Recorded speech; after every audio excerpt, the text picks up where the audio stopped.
Guess who's back? It is me. What you gonna do about it? Probably click out of the video. Anyway, sorry that last episode was such a fucking disaster. I tried to save it in editing, but that might not have helped. Anyway, we're back now. Hopefully this time it'll go a lot smoother. Let's talk to this buddy. This is probably really important. Yep. This is probably essential information. I'm gonna buy some fish head and a dumpling. Well, it's not a dumpling, but it looks like flan. I'm gonna eat it! It's funny he's giving me a tutorial on how to eat food. Because I already did that. Hey! You. Where? Where? I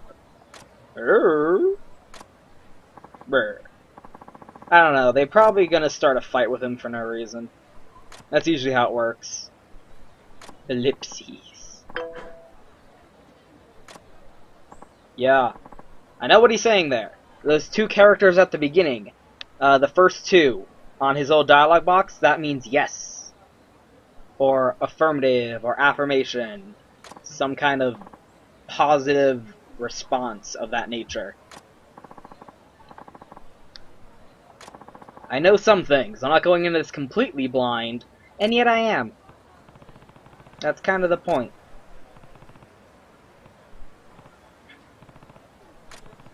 I don't know what he's saying. Oh, I need to do a thing. Do I need to feed the dog? I probably need to get dog food for the dog. Oh no, there's no tell me where to go thing. I have no idea what I'm supposed to do. Oh no. Which, speaking of, there actually is a... Oh. This guy's got chickens. Oh, I'm probably asking for directions, I guess. There is actually a guide out there on the interwebs. Hello? What do you have for me? I don't know. There is a guide out there on the interwebs that is like, oh, look at these motherfuckers. This is a fight waiting to happen right here. Look at this. Look at this. Aw. You just know what's gonna go down. You gonna start shit with me? I'm fucking Kiryu. Or whatever my name is. In this. I don't know what you're saying, but I know you're trying to start shit. Yeah. Bring it on. Yeah! Look how seamless that is! Am I fighting with hand-to-hand? Okay, it's teaching me how to grab. Come here.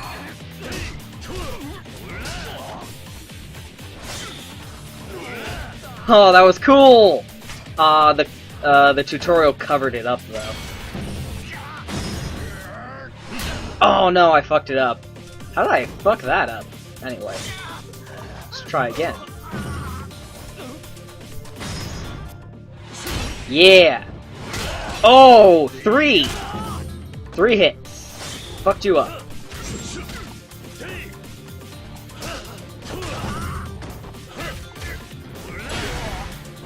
Ooh, I got a style level up. Aw, man. I didn't think they would change. Let's fight him with this boat orb! Remember your roots as Miyamoto Musashi. I keep leveling up, but goddamn. Okay, let's do one more heat action, like this. Haha. Heat actions are usually the best way to end a battle. I'm not really explaining the fucking, specifics of this combat engine, I guess.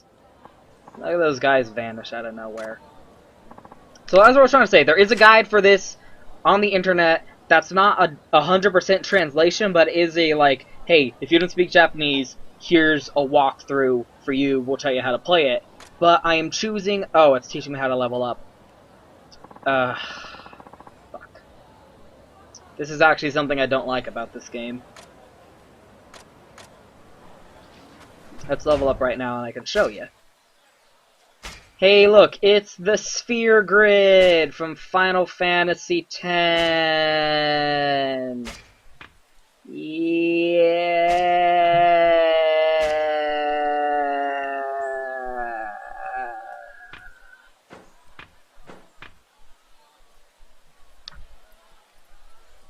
This seems so fucking needless. Okay, also it's complicated because I have no clue. There's two different balls you can use to level up. The red ones, which are, I guess, are specific to the style. And then there's the white ones, which I guess are just general use, and you can level up anything with the white ones. But you can also, like, you already have a white one put down, but if I had a blue one, I would be able to, like, put the blue one on top of the white one. So I don't see... It is kind of cool, though, because, like, the white ones are just general use, level up in general, whereas the color-specific ones are specific to a style that you can use. I understand that much. What I don't understand is why they had to make it a sphere grid. Because look at this. This is really dumb. I don't like the sphere grid. I don't see the point of it. It might as well be a straight line. It really does.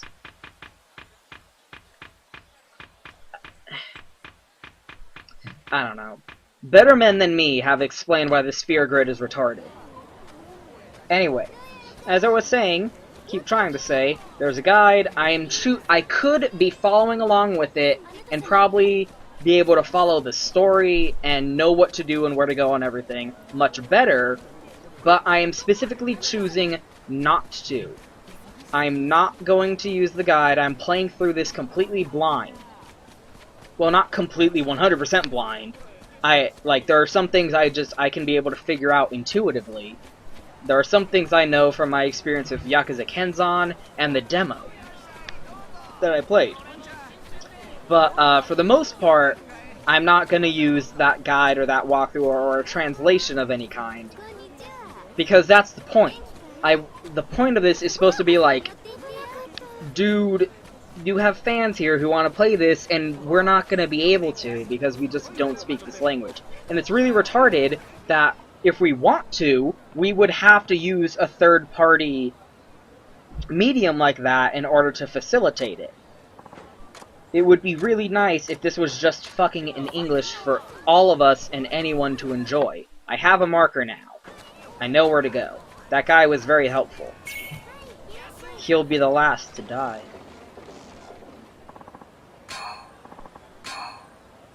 I got things.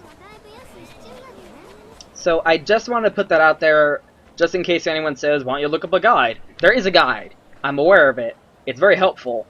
I'm just not using it for a point. And, outside of that, let's continue on. Oh, that's here. Okay. So, this is some back alley bullshit going on back here. I don't know who he's going to see or why, but they're pretty out of the way. I heard a cat. You hear that shit? Okay, let's go in there and see what's going on.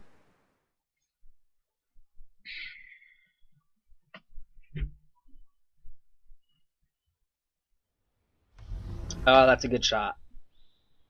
Oh, it's empty, but there's our buddy. Yeah, he's our buddy. I'm pretty sure that's Kazuma, or Fuma, from the mainstream games. I'm not 100% sure, though, because in actuality, I was slightly touching on this before, but I'm pretty sure this game uses the character models from Yakuza 5. So, like, it's funny because these characters, this series, has gone through 3 generations of games. Of, like, consoles. Where they started out on the PS2, and obviously everyone looked very different from how they do now with the technological limitations of that console. And when they made the jump to the PS3, the character models looked different. obviously because of the technological advancements. And then they made Yakuza 5, and they are using a completely different engine, and it's all completely different character models. So now we've gotten to the point where they're bringing back characters from the first game on the PS2 and making a model for them in this new engine, when they really didn't even appear beyond the original game that they were in on the PS2.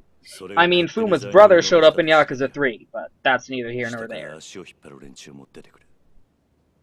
Point is, it's hard to tell with 100% certainty if this is supposed to be Fuma. But I'm guessing it is. It looks kind of like him. Anyway, they're talking about something. They're sharing sake. Yeah, they must have known each other. They must have been buddies in the past. He's like, how was your trip? What you doing back? I have no clue what's happening. So, I will talk a little bit about the character that Kiryu Kazuma here is playing.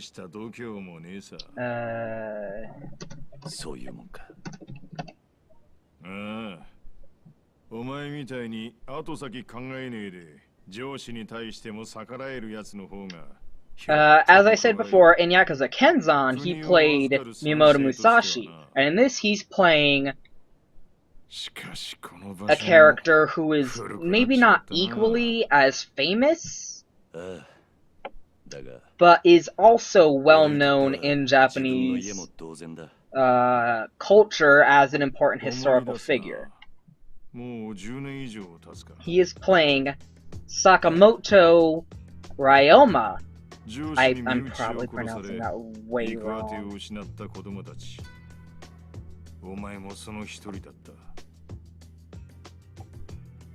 Sakamoto Ryoma, who was a very, if not famous, an important figure in this era of history. But the interesting thing is he's also playing a different character. It's not like there's two Kiryus running around, but it's like something happens and then he takes a different identity and lives, and his life goes a different way, and that other identity is Saito Hajime. I'm probably pronouncing that wrong as well. Who is... It's kind of like if someone did an adaptation of Batman, and Bruce Wayne was Batman and the Joker. Like, that is the relationship between these two men, and he is both of them.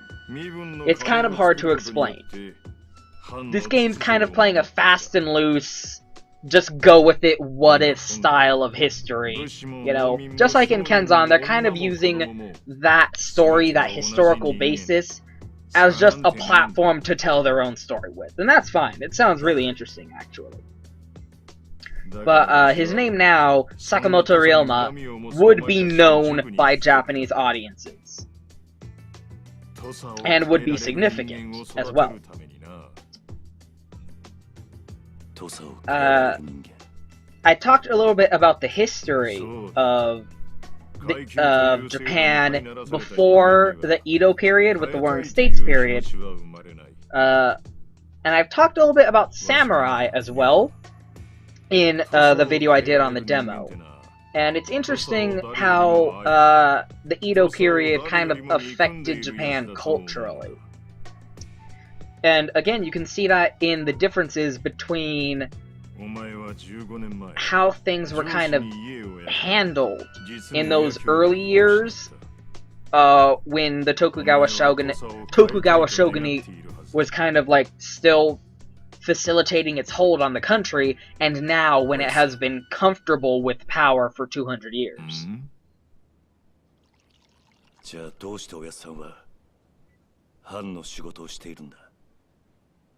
Dun dun dun.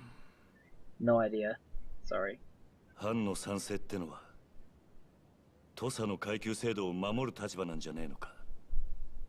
And it's actually kind of cool how Kiryu is playing this guy, Sakamoto, when he also played Miyamoto Musashi. where Miyamoto Musashi is known for his warrior's philosophy, his Book of Five Rings, which he details his... It's basically the Japanese version of the art of war, although Miyamoto Musashi is not the Japanese version of Sun Tzu, where he details his, like, outlook on life and his personal warrior's code, I guess. Which, in many ways, isn't the basis, but it's what is known or remembered as the way warriors beheld themselves in that era. So while he wasn't really significant at the time, history has romanticized him to the point where Miyamoto Musashi was very prominent in shaping the culture of the Edo period. Now that peace had been established, what do warriors do in times of peace? Miyamoto Musashi was the guy who strove to answer that question, and his answer is the one that has been remembered the most.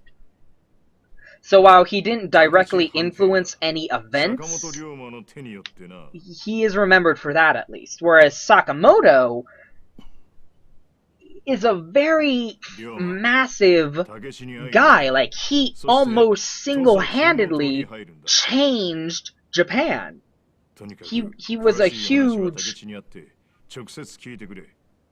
like, force that caused things to go about the way they did.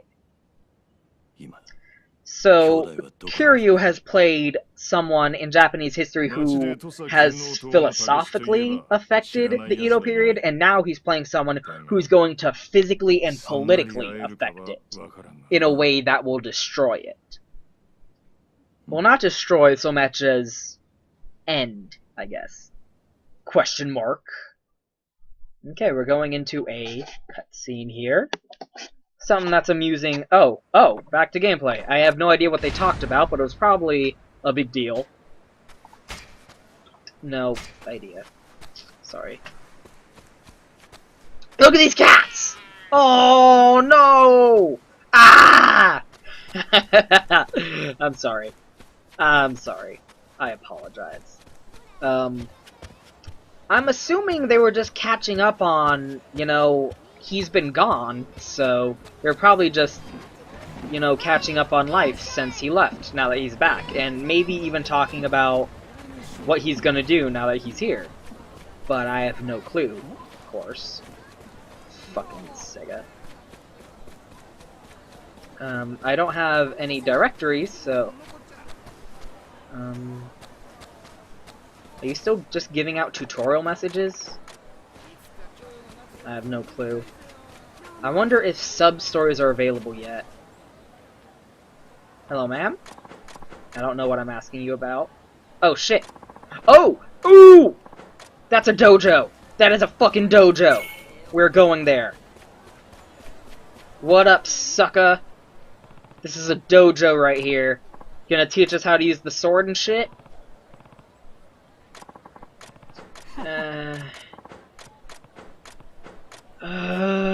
Okay. I don't know. I'll come back in a little bit. I want to see if there's any sub-stories I can do before I advance the plot. Or at least random battles I can get into.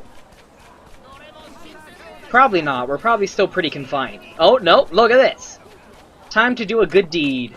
Hey, these guys are shaking down this dude, and we are going to stick our fucking nose in it. Because it's big and it gets everywhere. This is a thing with the series where, you know... Oh shit, we're fighting the swords! Hell yeah! This is a thing with the series where, you know, people are fucking jackasses, and Kiryu is the patron saint of Samaritan good deeds. Okay, now it's giving us the sword tutorial. It's pretty much the same thing, except we're using a sword.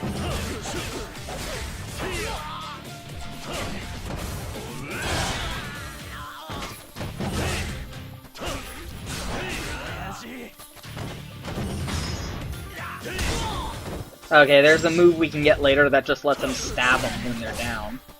Ooh, I'm used to the demo where it had a whole bunch of stuff unlocked for us to dick around with the demo with. Oh, that was cool. Oh, apparently we don't even have the roll move yet. Can we switch styles? No, we haven't been allowed to do that yet. Fuck you. So yeah, as you can see, we just sliced the ever-loving bejesus out of these guys. And we leveled up, sweet. They should be dead, but they're not. That's also a thing with this series, is it's very non-lethal. No one ever dies in these fucking games. Even when they've been shot, they probably didn't die. Unless they exploded, were shot in the goddamn head, or died in someone's arms, they probably didn't die. And even then, only getting shot in the head is a 100% guarantee that they die. You never know when they might come back later. Hey, it's this guy! I recognize him from the demo. This is where we met him, apparently. So he's like, hey, you're cool. I'm like, I know it, bitch. No idea. What up? I'm Sakamoto Ryoma. Who are you? Bucktooth McUglyface. Whatever. I don't know what you're saying. I'm sorry. I'm sorry. Ah. No. Anyway. So like I was saying, no one ever dies in these games. It's pretty funny. There was actually an interview out there where the creator of these games... Oh, hey, there's bitches talking! Gossip! Gossip girls! Ah! Where there's an interview with the creator of these games, where he's like, I didn't really like Grand Theft Auto 5.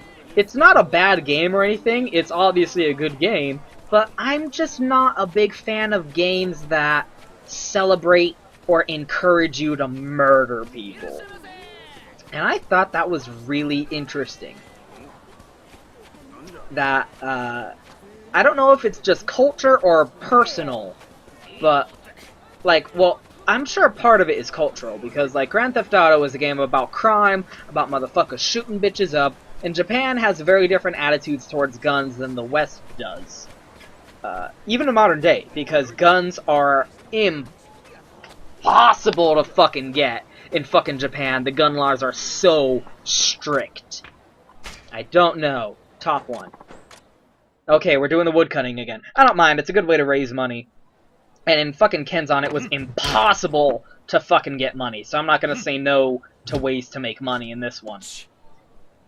It's hard to get the rhythm down. When it gets faster, I'm better at it. That's what I notice about rhythm games, is when it's slow and easy, I have more trouble. That's why I can't play Guitar Hero on anything under hard mode anymore. Oh, to be fair, I'm only pressing one button for this.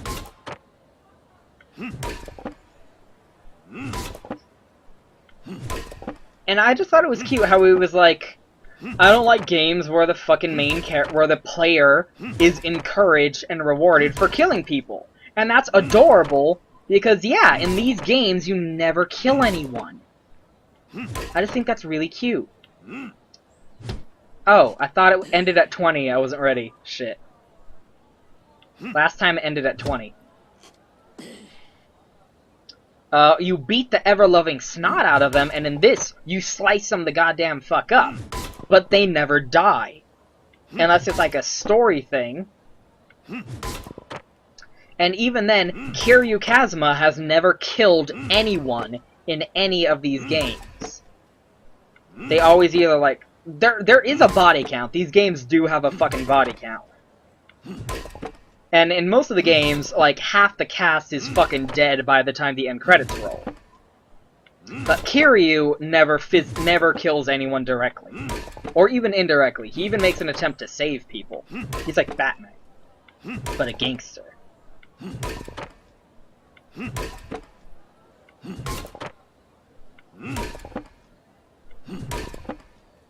in the zone. I'm in the zone! I'm doing it! 50.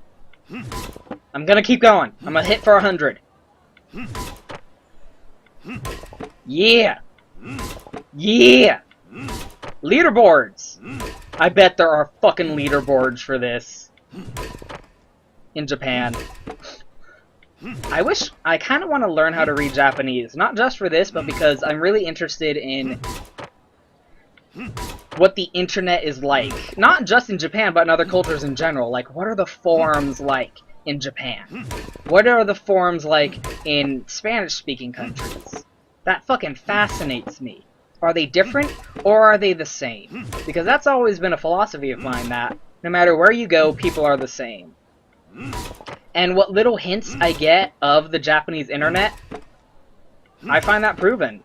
Like, when Little Mac got announced for for Super Smash Bros. On the Wii U, there was a post somewhere of someone compiling and translating reactions in Japanese forums. The reactions of Japanese fans of the series to the announcement. And a lot of them were like, who the fuck is that? Who gives a shit? Fuck that guy. And one I really liked was like, this is a character for the West. Like, this is a character they put in for the Western audience. Oh wow, okay. 100 was the goal. And I really like this comment, because he was like, this is a character Nintendo put in to appeal to the Western audience, and that's fine too. And I was like, this guy, this is the me of Japan. This is the person I would be. I relate, I have kinship with that person. So like, that is another reason to add to the fucking localize this game argument. Because there are differences in culture. People are the same everywhere you go, but the environment we grow up in is very different. I'm gonna save, just in case. Is very different. For a lot of reasons.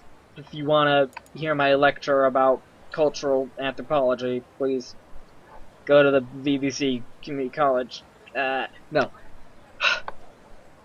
And I think it is important to spread media around, to expose all people of every different culture and value to everyone else's media. I think games made in the West, in America, should take the pains to translate for other languages. I think fucking Bethesda should take pains to translate Skyrim and their games into fucking German, into Spanish and Portuguese, into Swahili or Chinese, Korean, Japanese. Everyone should have equal opportunity to get exposure to every other culture's creations without having to become bilingual. I mean, there's no reason not to become bilingual, but just for that wider accessibility. Because think of how much we, as a people and society, can learn from each other by being exposed to each other's creations. And everyone's culture influences their creations. And that interview really shows a symptom of that, where Grand Theft Auto is not a game that would be made in Japan. And for that matter, this is not a game that would be made in America. And yet Japan gets Grand Theft Auto, we don't get this. Seems unfair. Anyway, let's progress the story here now that we learned the sword tutorial, because I'm assuming now we have approval for some reason. I don't know. This video is gonna probably go long. I should have cut it off before I come in here, because this cutscene's gonna be long. Oh shit! Guns! It's a gun dojo! It's a gun dojo! That's fucking cool. Shit, that's actually cool, because I was just talking about Japan's relationship with firearms. That's a person. I'm 90% sure that's a character from a previous Yakuza game. For all I know, he's a character from the original Yakuza game who died and never got a new character model in the newer games, so he looks completely and totally different. Or he could be a character from fucking Yakuza 5 that we never got exposure to because that game didn't get localized. Anyway, he's like, yo, what's with this gun shit? He's like, I want to learn shooting guns. And he's like, I want to learn guns. He's like, you want to learn guns? I have no idea what they're saying. Which sucks.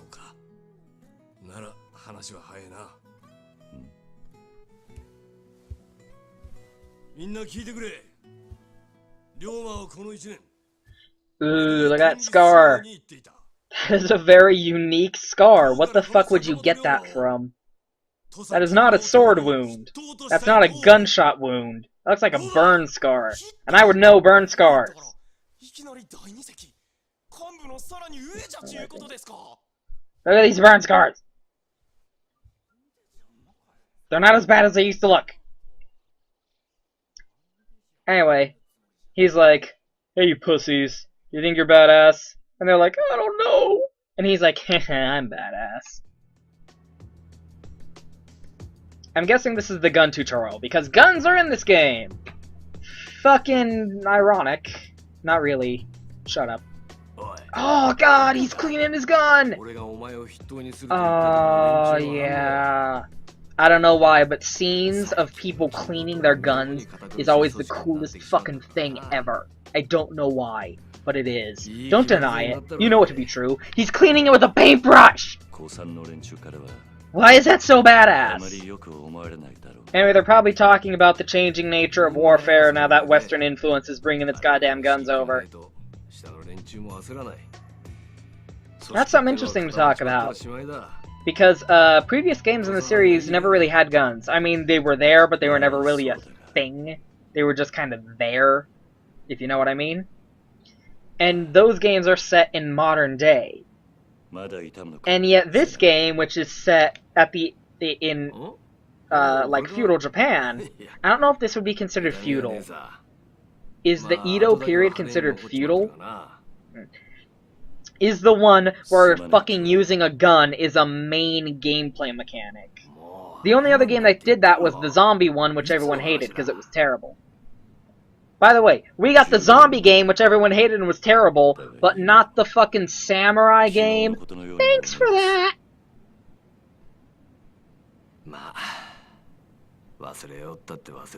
That's interesting to think about.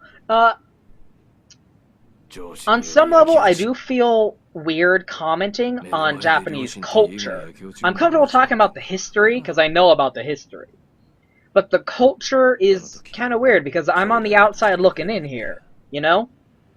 Like, I'm sure a native Japanese person who spent their entire life in Japan would have a much more accurate, or at least insightful, view of this kind of stuff than I would. I mean, I'm American. I've grown up in America. Guns and violence have just been a huge thing in this fucking culture. We're practically desensitized to it by this point. And yet, in, like, Japanese media, and that's all I can really go on for reference, guns are always kind of treated as a, like a big deal. Like, they're treated with a lot more reverence, in a way. Like, there was a video Extra Credits did that really got into this topic. I'd recommend looking it up. Type in Extra Credits, Guns, Japan versus the US. Something will come up. Where it talked about how, like, to us, guns are like a tool. Like, you use them, but that's all they do. They're something that people use, for better and worse. But in Japan, they're, like, it's kind of, it compared it to, like, the way the sword has been revered. Like, the tachi, the katana, was revered, I'm very fond of that word for some reason today, as the samurai's soul. the weapon was important. It was a part of the person using it. And that kind of got pushed on to guns in a way. Like, you'll notice that with Mega Man and Samus Aran. Their guns are literally attached to them. So it's interesting to see games like Yakuza tackle that subject, and the way these series handles guns, and the way guns are used, and the effect guns have on the story, and every scene that they show up in. Like, it's always fun, well, not fun, but it's always like kind of a moment of culture shock in a good way, where there's a scene going on and it's all tense and it's like a badass off. Someone's trying to be more badass than the other, and then someone pulls out a gun and everyone kind of goes, oh shit, shit just got real. Compare that to, say, Grand Theft Auto, where people are just pulling out guns willy-nilly, and like, more often than not, a character can have a gun pointed at his face and they basically don't even blink. They don't even notice it. Like, it makes me want to, like, grab a scene from Yakuza 3, and then grab a scene from Grand Theft Auto 5, and compare and contrast, you know? And, like, again, those games are set in modern day. This game is set when, not only when, Japan was still relatively new to adopting firearms. I mean, it's been 200 years since they got the fucking muskets, but you know what I mean. Like, guns and gunpowder were not invented in Japan. They were always kind of a foreign thing, brought in by foreigners. They were not something native. And now, even by this point in history, guns had evolved. Guns had been developed and advanced. Whereas before, it was a musket. And, like, you had to light the fuse. Well, not light the fuse, but, like, you needed gunpowder, and you needed to reload it by hand, one shot at a time. Now, we've gotten to the point where they're revolvers. 6 shots. More than enough to kill anything that moves.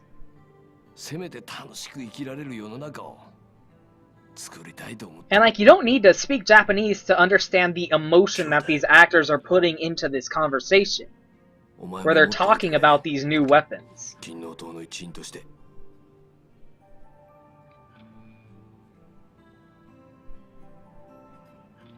If the sword, if the katana is the samurai's soul, what's a gun?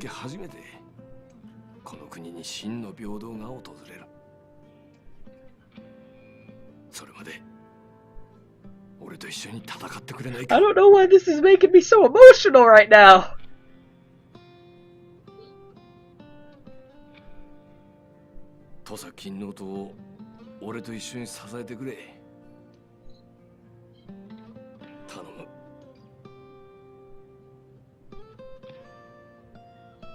His katana kind of freaked... Not katana. His kimono kind of freaked out there for a second. Don't put your finger on the trigger, jackass. That really bothers me. I will grant you this is probably his first time ever picking up a gun in his life. But that really bothers me.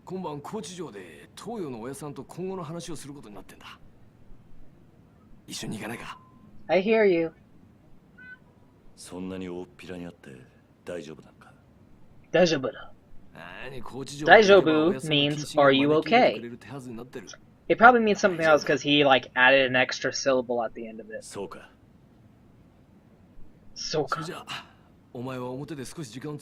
I know, like, some Japanese phrases. Daijoubu. Ah.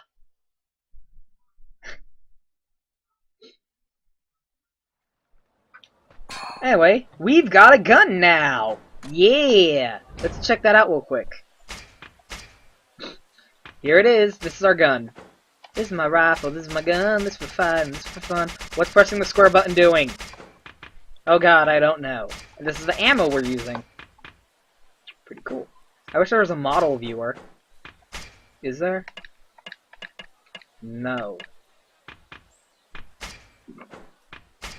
What is this? I don't know what any of these are. I wish there was a model viewer so we can get a more close-up look. Anyway, this has gone on long enough. Literally. So, we're probably going to get a gun tutorial. So, I will see you with that next time.